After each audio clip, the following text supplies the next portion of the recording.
What's up, everyone? We are live, and welcome back to the Showdown Breakdown. Thursday night football. Seattle Seahawks. San Francisco 49ers. Big time showdown Thursday night football. Where my turds at? Let's go.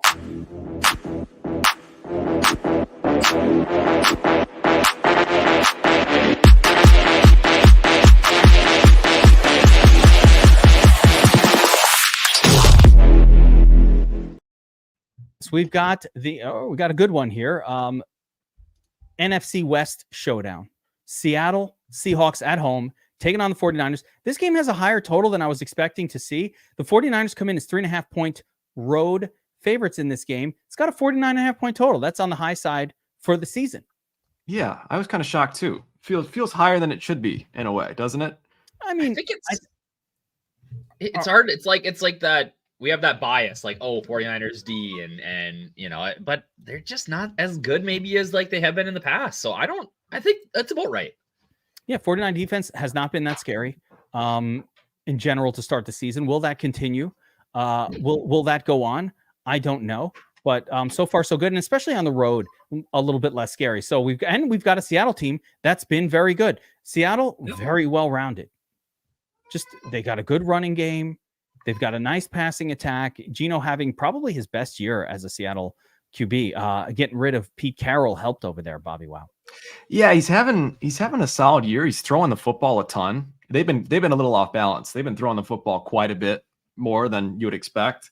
Geno's been really good, like in terms of being a quarterback, but in terms of a fantasy quarterback, not so much. So yeah, we'll dig into that a little bit. But part of that though, a little bit of that is that running game, which has looked really good at times. And of course, last week they get destroyed by the G-men. So everybody thinks they stink now, but that is not just how things work in the NFL. Yeah, PK Delta saying Seattle's lost a bunch of Thursday night football games in a row. We'll see how predictive that is. I do want to mention, though, a little DFS Army note here, guys. Woo-hoo. Daily Overlay. We rank over 25 NFL sites for DFS picks. Currently, our top thrives. Don't worry about the other four. But all that matters is number one. The number one projection system, DFS Army, Domination Station, Optimizer. Yeah, there's Roto Grinders in there and some other ones. We don't care about those guys. Number one. DFS Army, guys. If you've been wondering why, people sign up here, it's not just the personalities, it's not just the fun videos, but it's the tools, the Domination Station, and the best projection model, the most accurate projection system through the first 5 weeks of the NFL season. That's how you get big winners like DFS Freak taking down 70K this past week, right? That's how that happens. Good projections, good tools, good people. DFS enthusiasts. So we want you to come check us out at DFS Army and get signed up here and be a part of this team. A side note here, NBA coming back, and we have a big promo, full season of NBA, 12 months, promo code NBA24, $249.99. So $250 for 12 months of NBA, WNBA, Summer League, all that extra stuff. We go year round. Yeah, that's NBA. A really strong deal. Like the content that we put out for NBA every single day is kind of mind-boggling to me. I feel like the news alone in the Discord is worth the price of admission for if I can't play it without that. We have in our Discord, we have Uppers Lad, who actually is very much responsible for the amazing projections as well. So kudos to Uppers Lad for putting that together. But he's in the Discord to the minute, to the second. NBA news, this guy's out, that guy's in, this is the change, get on this one, get off of that one. We're all over it. So information, we win the information war. And that's how you win the war on DFS NBA. So had to mention that, of course.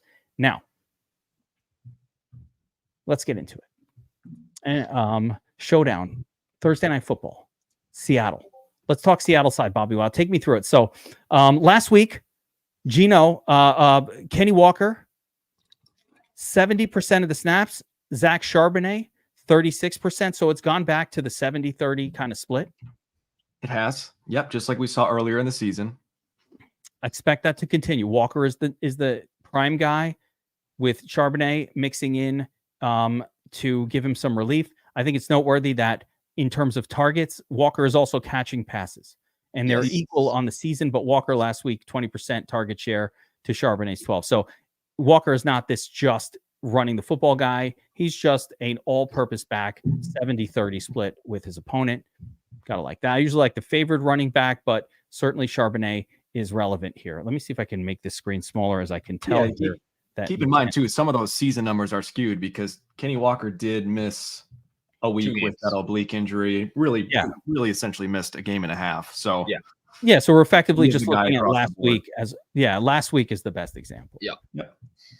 At wide receiver, and the tight end is where it gets weird here, but at wide receiver, we've got Metcalf, Njigba, and Lockett. We're looking at them this past week. They were all pretty much on the field every single play. Pretty much on the field every single play. You know, those guys are the trio. You know, we see a little bit of Jake Bobo. You know, he's played like 20-25% of the snaps each week until last week when he only played 3. But he's good for a target or 2 each game. And then Laviska Shenault, I guess if they're feeling silly and want to get a little funny, they throw him in there for a couple snaps. But you know, he's a big time turd. So really concentrated between those 3 guys.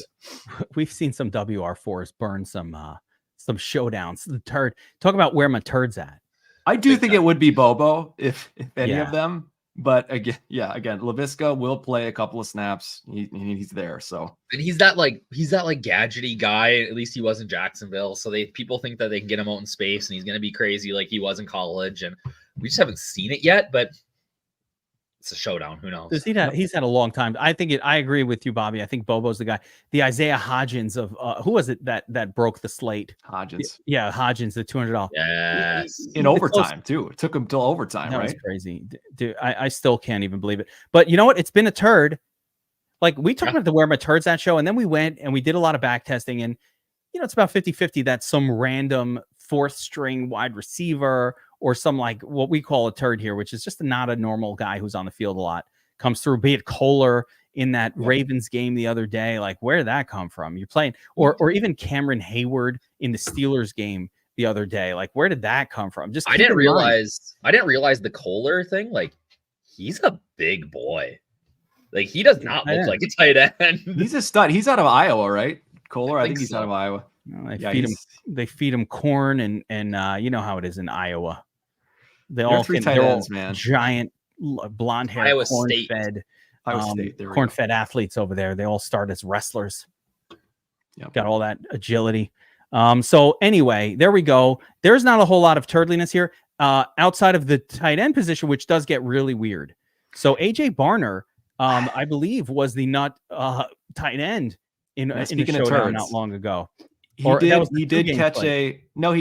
fall into the end zone. It was the 2-gamer.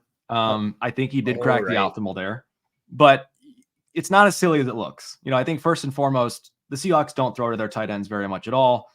Noah Fant is the guy. He'll get most of the targets, which, you know, again, aren't very many. He's topped out at 6 targets, you know, this season is his high, and he hasn't caught more than 3 passes in a game outside of that. So it's Noah Fant, and then, you know, AJ Barner's the second tight end. He'll end up with a target each game. Happened to fall in the end zone last week. And then Pharaoh Brown, similar story. Not playing as many snaps as AJ, but again, sees about a target a week and, you know, ends up with 10 yards on the ground.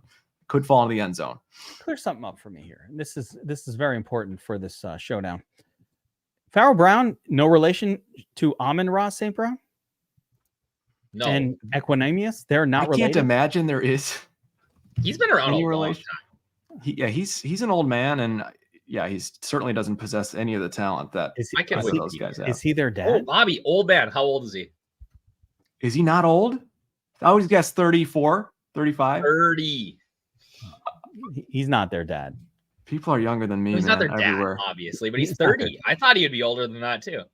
People at home don't understand that, like, you know, it's because it's the Pharaoh and Amon-Ra. These are all Egyptian symbolisms. Yeah. It seems like they would come from the same family. Doesn't it does appear to be the same case. I do think we'll see some hype for Barner. You know, he'll garner more ownership than he should, probably, because everyone's familiar with what he did 2 weeks ago. But again, the important thing to remember is the Seahawks don't throw to tight ends in general. And if they do, it's most likely going to be Noah Fant. Yeah. I don't even want to talk about the player Ramses Brown. That's a whole other guy. Stop Is he part of this? I don't know.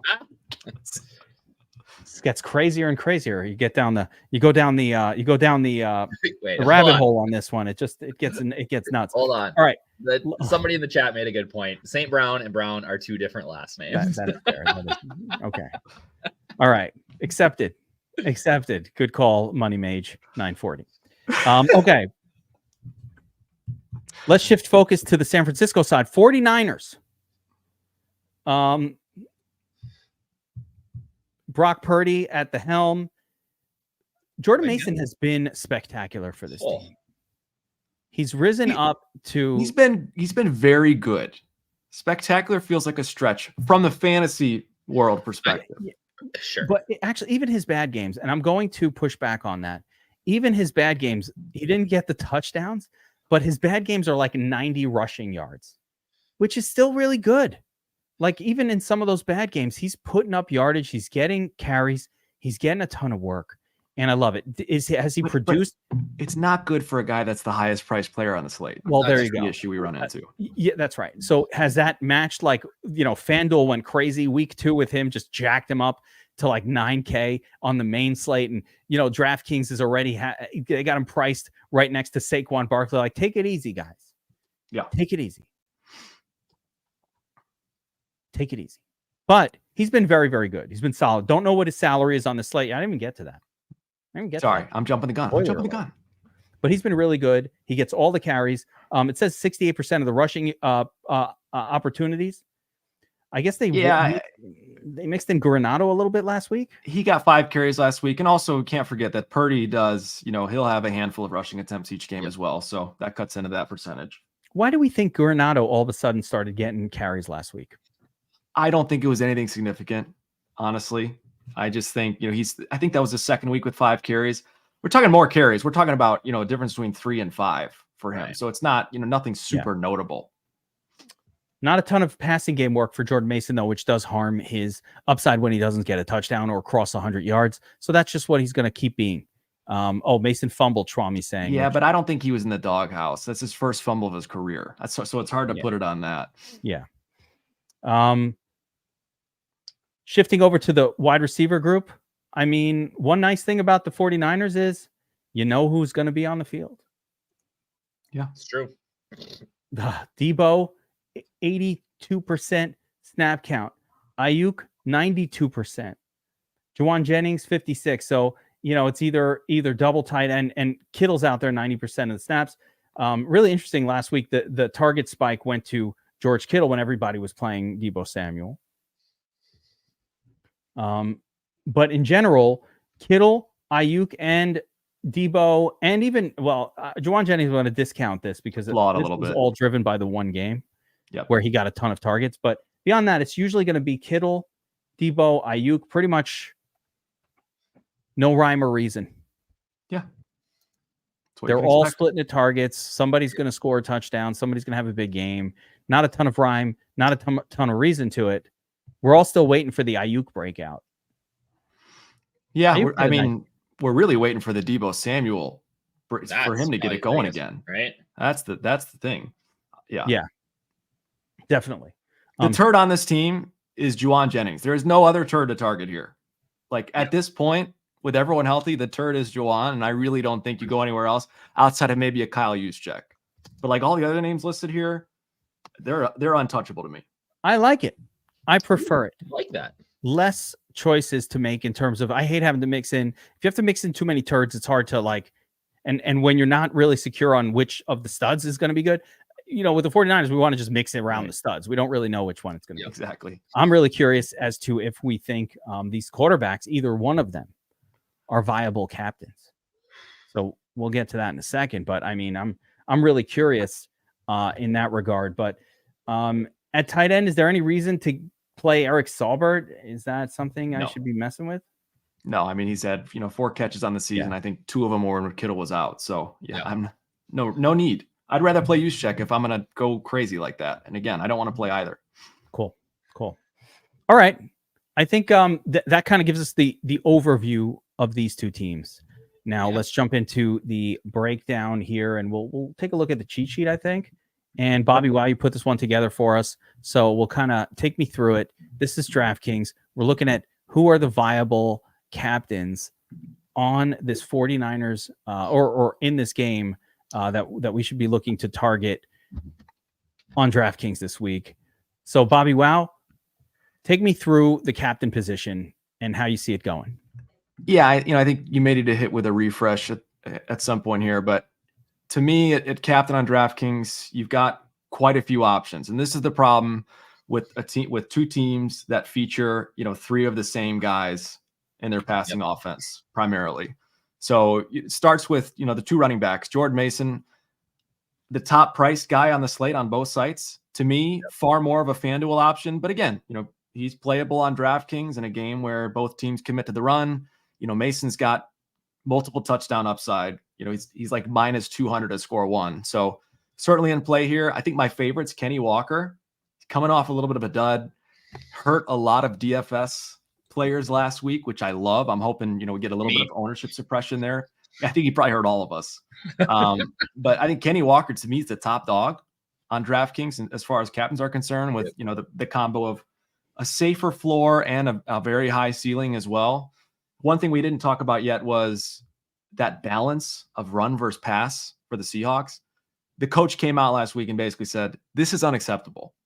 We're throwing the ball way too much. We need to establish the run game, and we're going to do it starting Thursday night against 49ers. Yeah. And that's very real. I think that is not fake. That's not like, some Shanahan BS. That's the Seahawks coach, and he's just being real. So I think we get a steady diet of Kenneth Walker.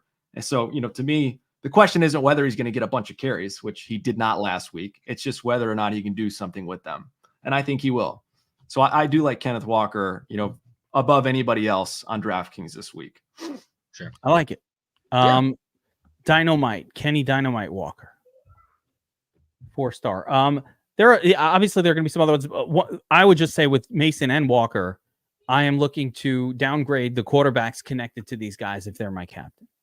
Yes. So one of the cool things we could do with the domination station is set up parameters. And one of my parameters will be if Kenny Walker is, captain, I want to reduce the projection for, QB same team by 10% or just not play the quarterback.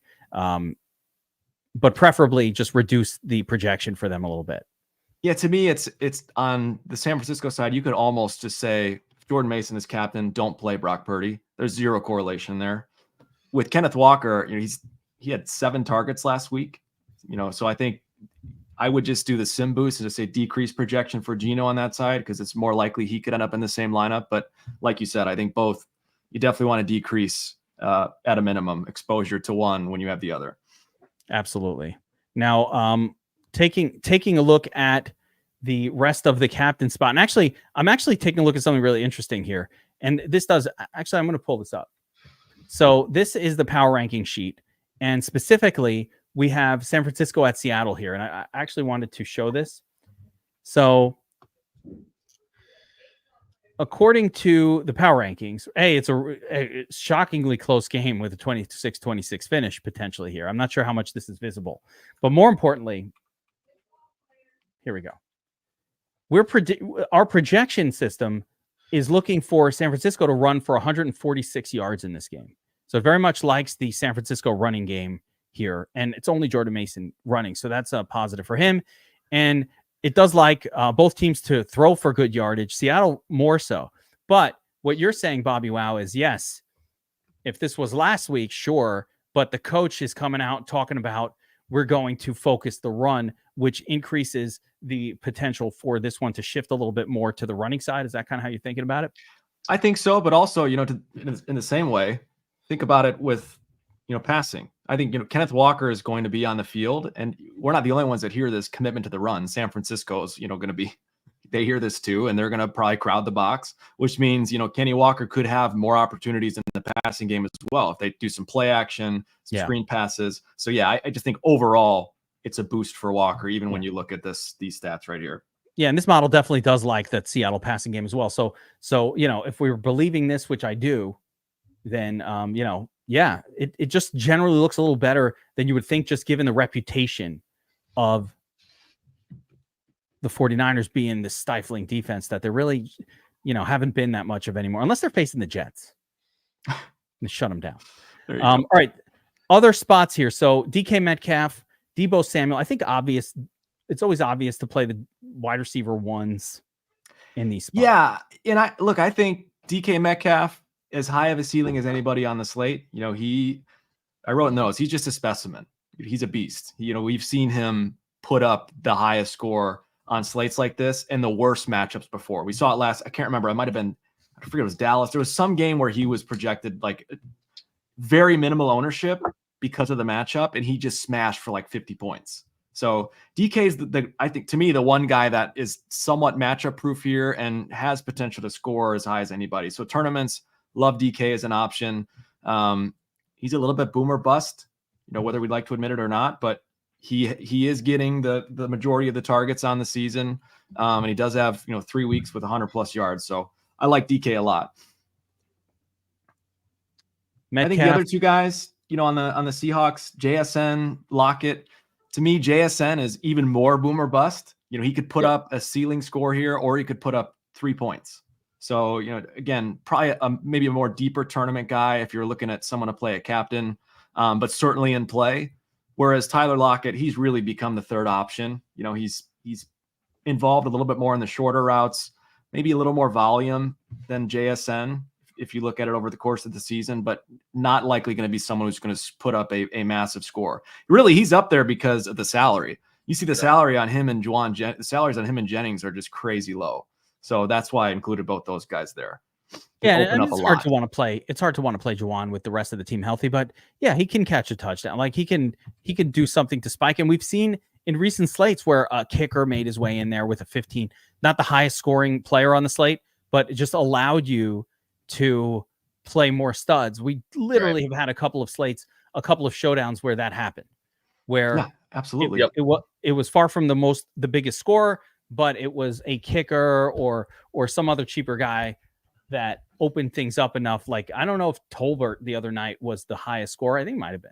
He was. And we saw it with Wan'Dale Robinson and the field goal kicker in the week before. Yeah, it was Wan'Dale and the kicker. They were fighting it out. But, I mean, it is noteworthy, again, that the Giants, without Malik Neighbors, torched this Seattle defense just last week. And that is a very bad sign for Seattle's defense being good. Yeah, I think the important thing to note there is, and again, it's in the notes, but Seattle secondary is very young. They are a very youthful secondary with a ton of talent. But again, we're going to see those variances from week to week with those guys throughout the season. They've, the secondary has stopped, and held a couple of relatively higher rated passing offenses in check, in the earlier weeks of the season. So I think, it's important to take that with a grain of salt. Yes, the Giants smashed them. But again, number one, this is a showdown slate. Anything can happen. And number two, there are some legit playmakers on the Seattle side of the football in their secondary. Yeah, you're right. You got Lockett down here, priced the same as a kicker at this point. Should be. Everybody should be healthy for their secondary too. It sounds like there's no issues. Jennings 4K under the kicker price. Lockett same as kickers here. So yeah, I see what you mean there. Let's talk about why you chose. So you're avoiding quarterbacks in the captain spot for this one, Bobbywow? I am avoiding quarterbacks. On the Seattle side of the football, number one, they're going to be committed more to the run, I think, in this game, which doesn't necessarily rule out Geno having a big game. But here's the reality. Geno hasn't thrown multiple touchdown passes in a game yet this season. Yes, his yardage is high. Yes, he had a totally random long rush last week that kind of propped him up a little bit, but he's not throwing for touchdown passes. They are running the football near the end zone. And that's not going to change on Thursday night. To me, Geno is out of the question. His ceiling is limited to me. And I think Purdy, in a similar vein, he only has one game where he's thrown for more than one touchdown pass this season. And the 49ers offense has a lot of big mouths to feed. Jordan Mason, certainly essentially a lock for one touchdown, right? Right. Potential for 2 touchdowns here. Deebo Samuel has potential to run one in. And look, Purdy just hasn't been throwing a ton of touchdown passes this season. Right. So I think both guys' ceiling is upside is somewhat limited, relative to the other quarterbacks we've seen the last couple of weeks. Definitely. Yeah, I mean, we always want to make Brock Purdy think. I think Brock Purdy can be a thing. It just he's got more upside than Geno, and I wrote that in the notes too. But definitely more of a FanDuel MVP to me than a DraftKings captain. Yeah, I agree. And also, again, even if he's having this great game, it's just so unlikely that one of those wide receivers isn't like surpassing. Like it's a very fine line we're playing between Purdy has this big 25-pointer. Like you kind of think Debo comes in at 28 or Ayuk. Somebody's going to outscore it. So it's really hard for him to get there. Purdy will never run the football or virtually never run the football into the end zone at all. Really. It's not even just in the end. He just doesn't run. But yeah, into the end zone would be, let's see, rushing. Okay, actually, he's been doing a little running. He takes off a little bit around that. Yeah, again, no touchdowns, but he's doing a little running. Yep. 10 rushes against the Rams? Yeah. The hell was I for that game? What the heck? That is crazy, but out of character. Yeah. Yeah, I think, the only thing we haven't talked about on the captain side is the 49ers pass catchers. And I'd love to hear your thoughts on this, both you guys. But as of right now, I'm leaning toward Deebo Samuel having more of the come back to life game here, and maybe Brandon Ayuk coming back down to earth a little bit from last week because Ayuk got being more overweight on Samuel. Yeah, Ayuk got a ton of targets last week, right? 12 target. That was Ayuk week last week. Yeah, I think it's Deebo's turn, but no touchdowns. I get that we keep waiting for it and we keep waiting for it and whatever, but yeah, he's gonna pop at some point. It's crazy to me that, in a season with no CMC and in a season where Kittle and Deebo Samuel have been injured, for multiple games combined, that Ayuk has yet to score a touchdown this season. I think that speaks volumes about where things are at here. And something's got to give with Deebo Samuel. I wrote it in the notes. It's concerning to see him produce what he's done over the last 2 weeks coming off of the hamstring injury relative to what he did the first 2 weeks against really strong defenses. Sure. You look at those first 2 weeks and it's like, okay, that's what we expect out of Deebo Samuel. But then you compare it to weeks 4 and 5 and it's like, okay, what's happening here? The dude missed week 3 for a hamstring injury. Is something not right? But everything looks healthy. From any source you look at, he doesn't have any injury designation or anything like that. It feels like this is where we see Deebo finally settle back into that rhythm. So that's where I'm leaning in terms of showdown exposures. I mean, let's just remind everybody, Deebo Samuel has been a touchdown machine throughout his career. Like that is what he does. He's a touchdown scorer. He's only got 1 touchdown on the season so far. That's going to revert to the mean. That's going to revert back. But I will say I was encouraged to see Ayuk finally being used and understand that Ayuk, remember, he held out a lot of the offseason. It takes a minute for these guys to get back up to speed. I've seen it with a lot of these guys who held out. Where's CeeDee Lamb been? What's that about? Yeah. He also had the contract dispute and held out and this and that. Jamar Chase took a couple of weeks to get going. Now he's going crazy. So maybe it takes a minute. And maybe if I had to give an excuse for Deebo and maybe he came off the injury and maybe a couple weeks in, he's getting better and better and better, stronger. I don't know. That's my best guess here. I have no idea. I think from my perspective, overall that if I'm Kyle Shanahan, I'm looking at the film and I'm looking at, the box scores and the touches and I'm saying, we need to find a way to get Deebo Samuel going this week. And I think they do. And I think that's critical for the 49ers offense coming off of a really ugly loss. I like it. We're going to use Deebo as our let's put Deebo on. I think he's got the highest ceiling. Like he's got the highest ceiling of anybody. Him and DK probably. But what I want to mention one last thing. I think Kittle is more than viable a captain on DraftKings this week. Okay. The matchup for him is superb. He scored a touchdown in all but 1 games he's played this season. And he's playing snap. Look he had, as many targets as Ayuk last week. Yeah. Insane with Ayuk. Target spike. Yeah, insane target spike last week. 12. Whenever George Kittle spikes in targets, it like virtually always leads to a monster score. He's normally going to hang around 4, 5, 6 targets per game. When it spikes to 8, 9, 10, you're always looking at a 20 plus. It's just George Kittle. That's him. In that, at his price, relative to what we see for Walker, Mason, even the quarterbacks, that gets you there on DraftKings, I think, in a lot of scenarios. So yeah, more than viable here in tournaments. So let's get to the turd zone before we really try to build a lineup because, okay, I get it. We know who the players are here.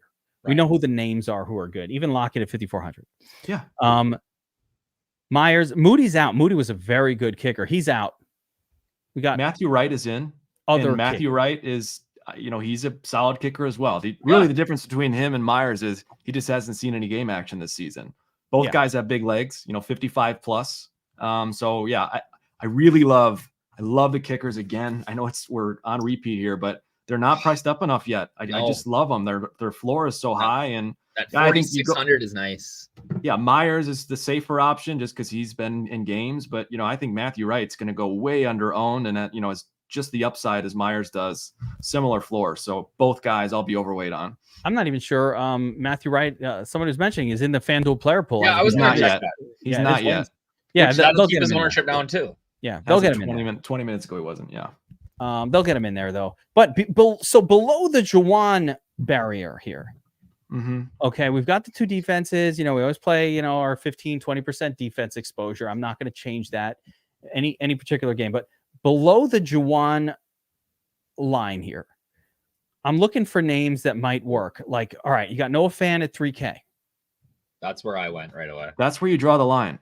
Is that it? Is there anywhere else? As low as I went. I mean, on DraftKings, you could make a punt argument in MME for like use check.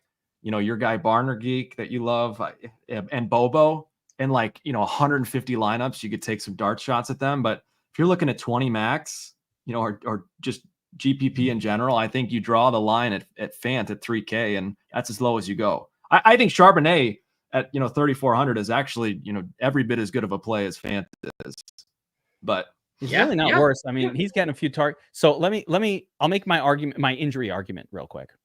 Okay. This is how you're going to do it here, DFS Up North. You like the sub 5% stuff. This is what's going to happen.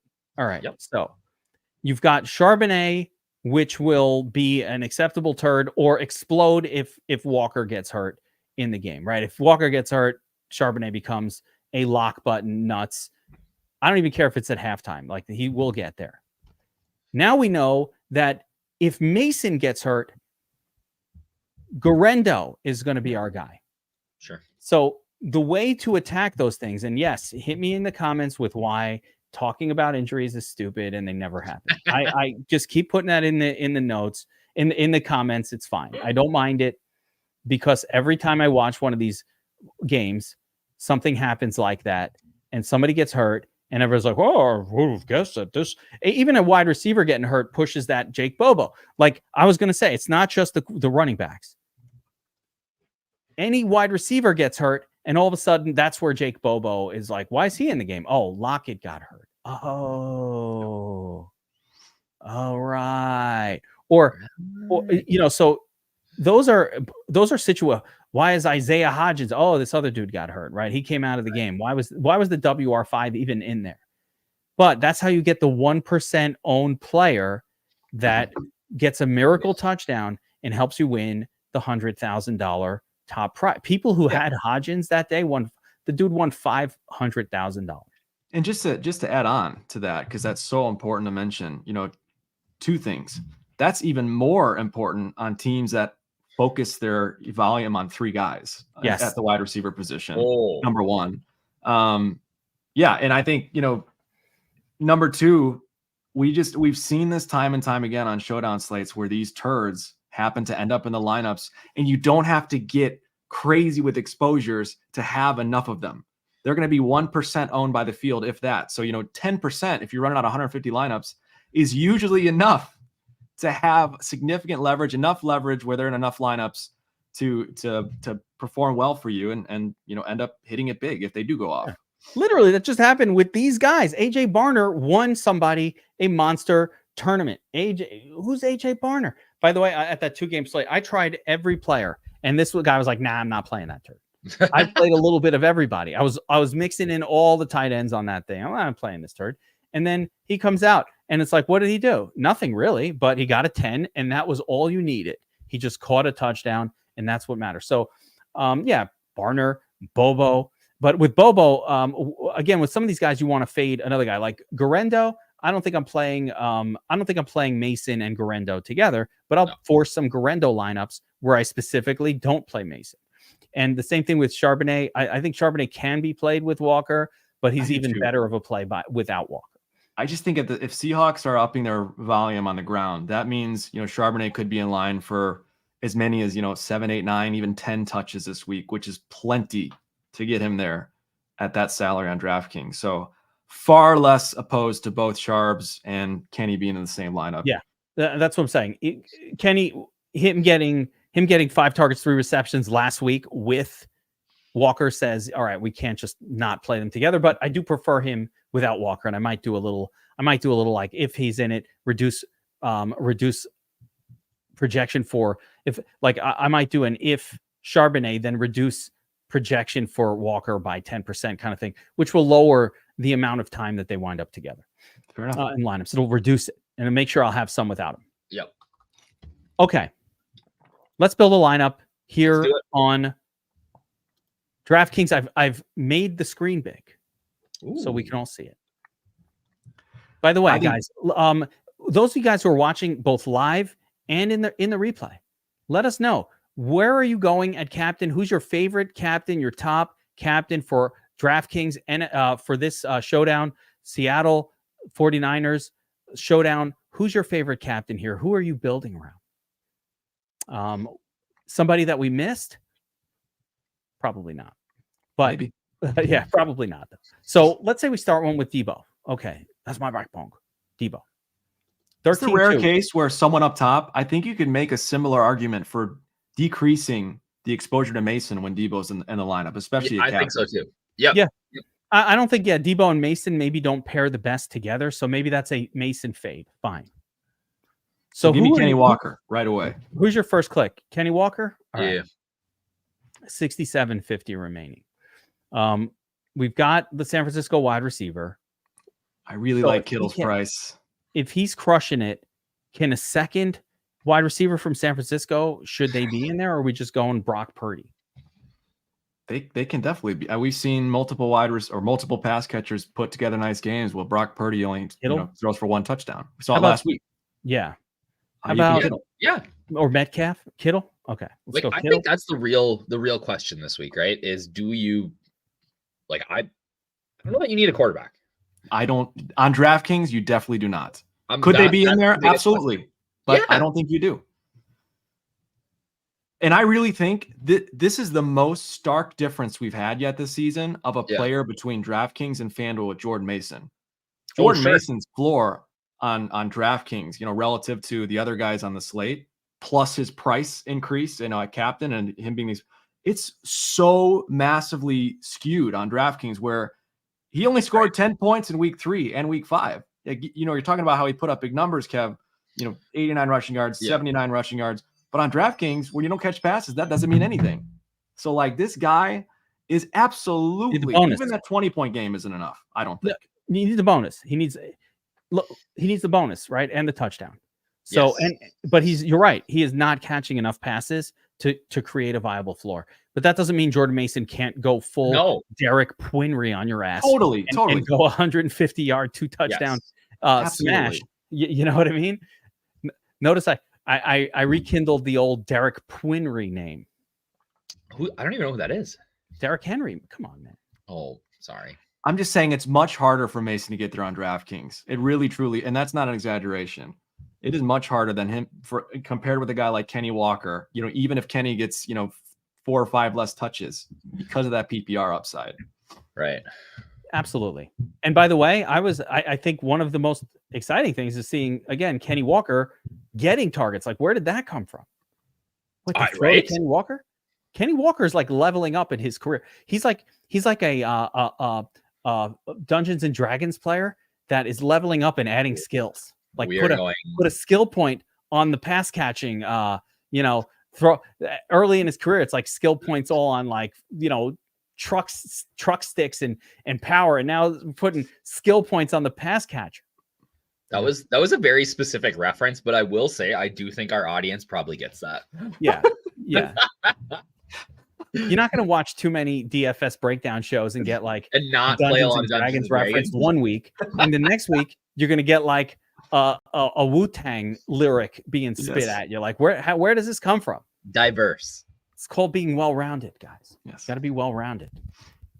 Last week you heard a Busta Rhymes line in the background. You never know what you're going to hear. Well, Busta. All right. Anyway, where were we? We got Samuel. We got Kenny Walker. Where are we going with our third spot in this showdown breakdown build? You said Kittle, maybe? Or do we want to kind of get our cheapies out of the way? Maybe throw a kicker in there. I think, I like Kittle a lot. Especially, if you're building a more balanced lineup, I think he provides you some safety with his floor versus Ayuk. How about Fant? No, No, I'm not very excited. I know he's really, really intriguing. The eyes draw right to his salary, but he's done nothing, man. Really, truly nothing. It's not been great. Had the one game where he spiked 6 targets. Justin Sports, who's the cash game captain? I feel like it's Walker. I think it's Kenny. Yeah, safest play. On DraftKings, Walker. Mm-hmm. I think you can go Seattle kicker here if you want to get some value rolling in there. Myers, all right, Yep. 7,300. So if you play that, here's the thing. You could see how the salaries are going to work out. We have to get another kicker zone player in here, and then we can get one more stud. So that's how this would end up. We got Samuel, Kittle, Walker, maybe. So you go Lockett. You could get if you go Lockett here, you get a big time stud. Yeah, I hate Lockett, but all right. If you put in Lockett there, Geno or Metcalf. Now, Hey, I don't like it with Metcalf because you've already got Walker and Lockett. And Walker. It could work. Just the salary is important to consider there with Lockett, though. You're not expecting a 20 out of him. That's true. Yeah. You don't have to go, like, your brain says go Geno there. You don't. I wouldn't go Geno because I don't like that I don't like that mix. There's only one pass catcher here without DK. Really. This is really. I like that lineup. But then this has Lockett and Metcalf, and again, that feels like Geno should be in this one. This is what I'm saying. This doesn't really work for me either. No, it doesn't work. What if I did this? You ready for this? Oh boy. Oh, I thought I was going to get right. I don't like Mason, man. I am so. You're so down on Mason. I'm down on Mason on DraftKings. On DraftKings, I am. Why do you hate him, Bobby? I don't. I love him. He's been so good. But on like DraftKings, he just doesn't make that much sense at that price. It's so many paths to failure for him on DraftKings. Metcalf, 1,600. I'm going to put the other kicker in there. Right. No. Leaves too much. It's tough. Okay. There's no such thing as leaving. Yeah, I got to math it out here. This is definitely not mathing the way I want it. I think you actually have to go Noah Fant. I think that's what in the end you got to do. And then you play JSN. I think Sharps might have a higher floor and ceiling than Fant, but now the Fant's going to go off the. So now you got Kenny Walker and Noah Fant, by the way, and DK Metcalf. You know what? I'm down with it. The double running back. I don't know. Could we agree on this? Double RB. That's a tournament takedown winner right there. Yeah. Yeah, that's a tournament winner. I almost think though it should probably be Ayuk. But we come back to this though, and this is why I included guys like Tyler Lockett, JSN, and Juwan Jennings as captain options, because if you throw Lockett in at captain just for kicks and giggles, look at what it does for you. I mean, it's crazy. It's gross. I guess Lockett can get it done. Let's take a look. Let's take a look. 6 targets, 9, 8. I mean, let's get your target spikes. That's targets. Look, he puts up 15 points. I think that you're talking possibilities there. Yeah. There's definitely good ways to build this approach as well. Go Ayuk here, JSN, something like that kind of fits all the sound. This is too many San Francisco. I would have to monitor this. You have to be really mindful. Usually with San Francisco, it's just 2 of their guys that are going to pop for the big numbers. So it's almost always going to be 2. So you can pretty much, I think what I might do is do a thing where I force at least 2 of Kittle, Samuel, Ayuk, and Mason in every lineup, and maybe let it mix up which 2, at least 2, and then maybe let the optimizer mix up which 2, because that's usually how San Francisco operates. If you look at a lot of their games, it's usually 2 of the big 4 that pop for 20 plus. And if they do what they're supposed to do in this game, which is score 4 touchdowns, 2 are definitely going to pop. Sure. Like their projection here says 3.5 to 4 touchdowns. If we get 3, 2 of those guys are going to pop. 1 goes to Mason, a touchdown. I really want a lot more Mason than you do. Me and Bobbywow are, you know what? I'm going to say it. I like Mason more. On DraftKings, I don't. I love him. I love Mason. Catch the ball. He's available for trade in my dynasty league for first. That's all you're trying to do is you're trying to like pump up his trade value right now. Yeah, he's available for trade for a reason. I did a thing in this offseason where as soon as Elijah Mitchell went on PUP, I was like, I'm making Mason in every lineup just in case Christian McCaffrey, because I know when McCaffrey gets hurt, his backup is so useful. So I have him everywhere. He's been helping great. my teams, just driving my teams to first place everywhere I did it. Just acknowledging that at the highest price, it takes more than 100 yards and a touchdown on DraftKings for him to get there. And that's real. I would agree. All right, let's look at the FanDuel version here. Okay. So once again, let me just pull up a single game. Here we go. All right. FanDuel version. So MVP options. Mason, Walker, Samuel, quarterbacks. Maybe Metcalf, maybe Kittle. What do you say, Bobbywow? If you look at my sheet, that's pretty much exactly what I got. Like it just comes right up. Mason, Geno, Walker, Purdy. Less interest in Debo, even less in Metcalf, but interest. Yep. We don't have ownerships. It's Wednesday as we're recording, or we're doing this live on Wednesday. By tomorrow, by the way, or later tonight for DFS Army subscribers, we'll have ownerships out for all these guys, and we'll have a better feel for like who's going to be owned what and how to attack chalk or fade some chalk. So with that being said, which is your favorite of these options? We going Mason on this one or no? Yeah, I still think it starts with the running backs. Yeah. So Walker. Where are you at, Josh? Yeah, same. It's got to start with Walker and Mason, right? I mean, both quarterbacks just as good. I mean, look at they're all averaging. Actually, Geno's averaging more fantasy points per game than Mason. Walker's averaging the most out of anybody. Yeah. And again, remind me when we looked at the Seattle passing game. So I think we could go Geno. If we wanted to get really different with this one, let's start this one with Geno. Okay. I don't think that'll be super different, but it's not super different. But it's not gonna be super different. But if Geno's captain, I think we all agree that Metcalf is probably like the guy that you're most comfortable pairing him with. Sure. Yeah. All right. Agreed. From there, on the 49er side, again, there's so many good plays, but we like Debo. We love Debo. We go Debo Purdy. Purdy's way too cheap. What is this 13K? Yeah, you can almost not. Can you not play Purdy at 13K? Almost is a must play. You can still not play him because of Walker. You can still not play. Purdy only had a week with multiple touchdowns too, so it's not like he's been smashing all over the place either. So you could not play him, but he's too cheap still. Honestly, this opens up a lot. Let me see what Ayuk. George Kittle at 10. Kittle and Ayuk are too cheap here for sure. Actually, you're almost better going Kittle. The kickers are 8,500. That's ridiculous. Which is crazy cheap. That's crazy. And the other one is how much? The lesser known also. He's not in the pool yet. He'll be 8,500 would be my guess. But if he's 8K, even better. Could even be 8K. Yeah. So wow, this really does open up a lot. There's too many good plays. How do you choose? Kicker's 8K. You're way over this. I know, because how do you choose? They're all 3,500 over. It's like too many good plays. I don't know. I just want to point out who you left out. That's very interesting. Ayuk. Oh, or who? Lockett. Or Mason on FanDuel, nonetheless. Yeah, he is expensive here. I do want to play him though. So what if I played Mason up top? I still got to get. I got to take Purdy out. there's too many good plays. FanDuel's kind of funky though. Yeah. No, it's good, but I think you're just mixing it up here. There's too many good plays. I don't have a way of knowing if Geno is going to outscore Purdy or Debo. I just think it's ridiculous. You just have to mix these names in. Yes. And I think this is maybe one of the rare occasions where you don't have a massive tie up top on FanDuel because of the pricing. Ooh. Where's the pay down option that opens up some salary? It's the kickers. It really is the kickers. I think Charbonnet too is going to be overlooked. I know he got turtliness in terms of carries last week, but he's going to get 8 to 10 touches, I think.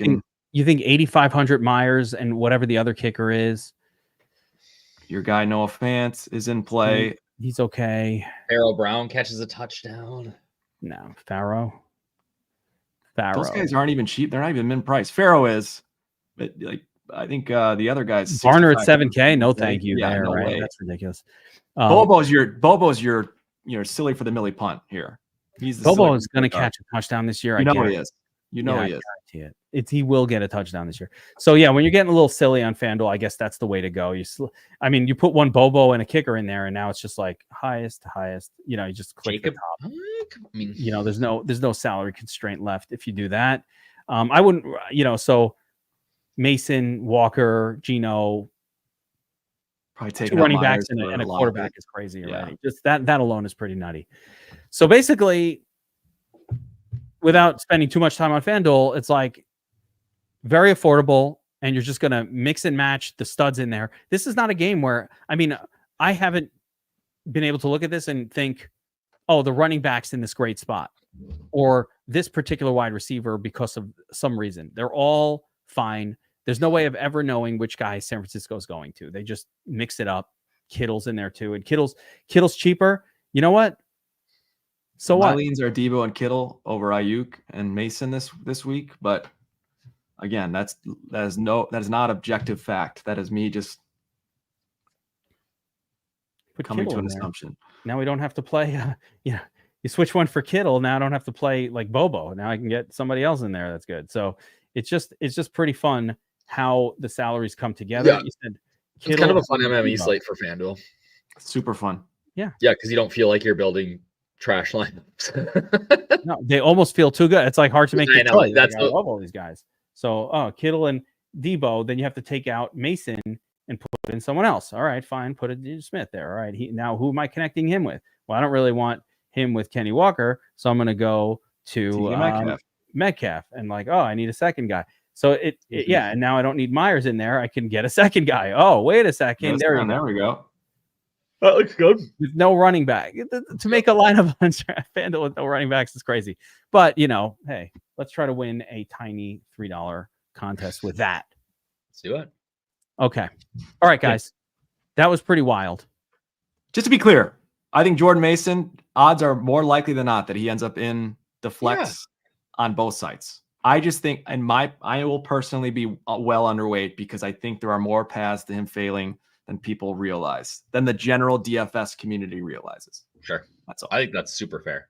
That is fair. And Bobbywow, what would Bobbywow do? It's usually going to fade some chalk. So I'm assuming he's going to be very chalky.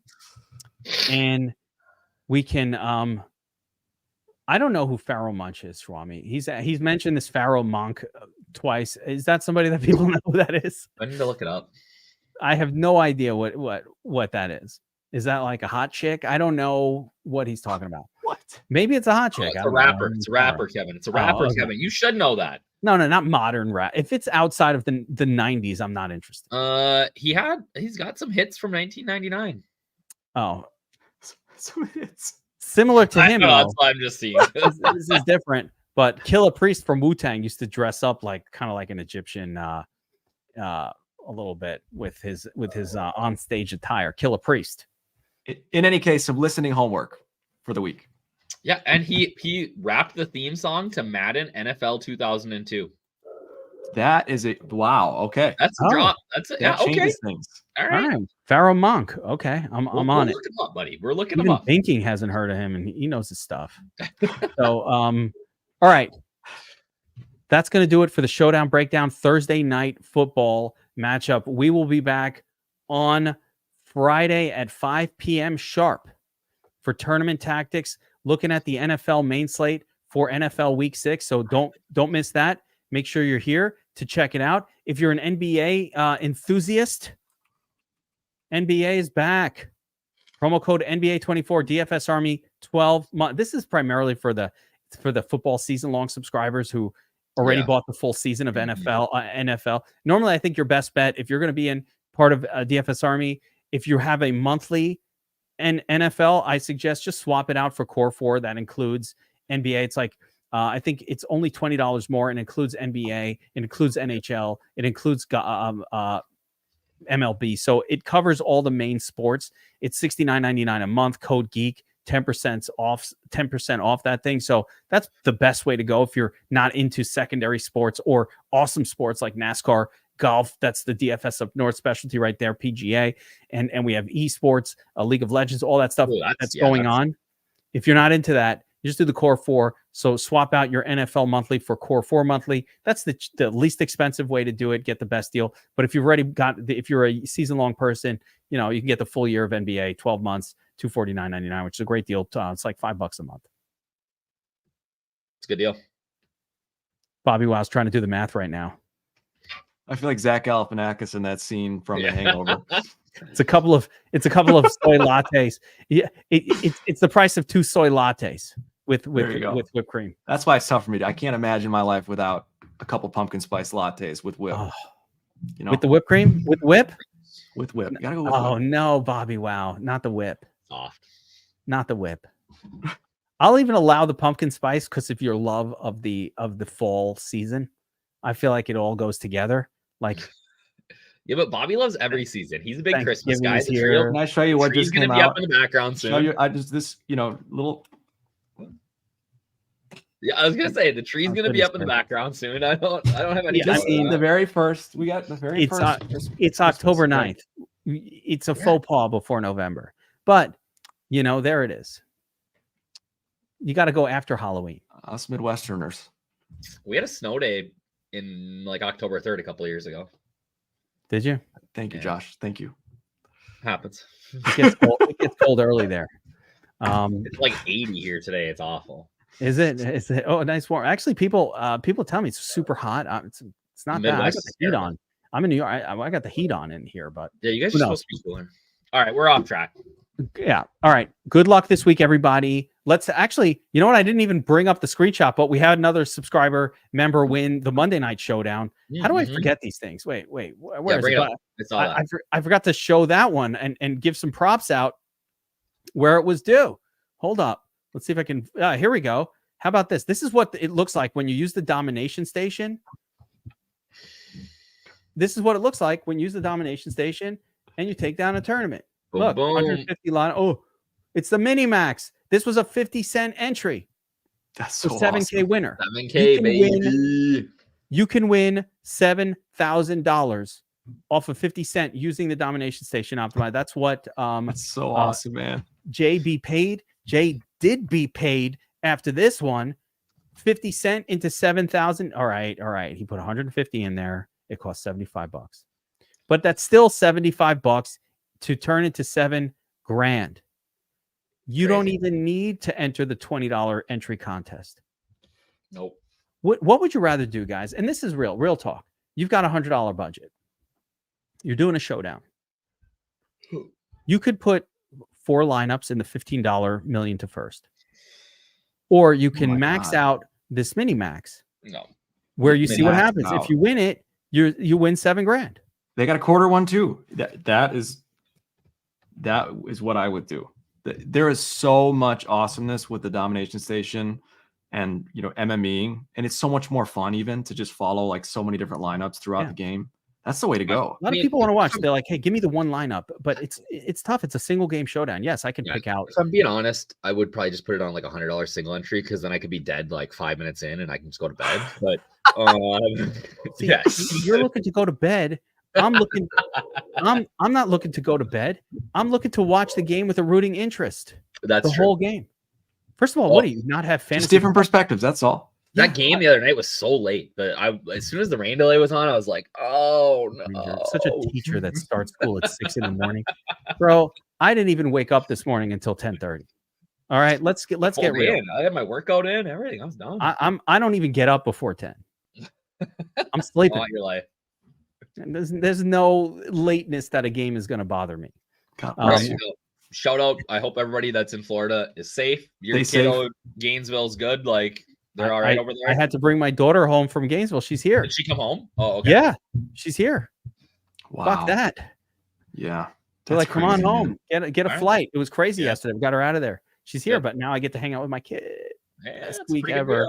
Best week ever. But yeah, we brought her home from Florida. Said, get the hell out of there. Let the storm pass. So to everybody who's in the path of the storm, I wish you safe, travels or get through it safely. Hopefully it's not too bad. I know we all trust in our very competent governors and president and all that to help get the crucial help we need. We trust in the system, Geek. In the trust system, in the system to get the crucial help we need to the people that need it. So Yes, sir. Godspeed to them as well. And yeah, let's crush another showdown tomorrow night. Good luck, everyone. We'll see you next time. All right. JB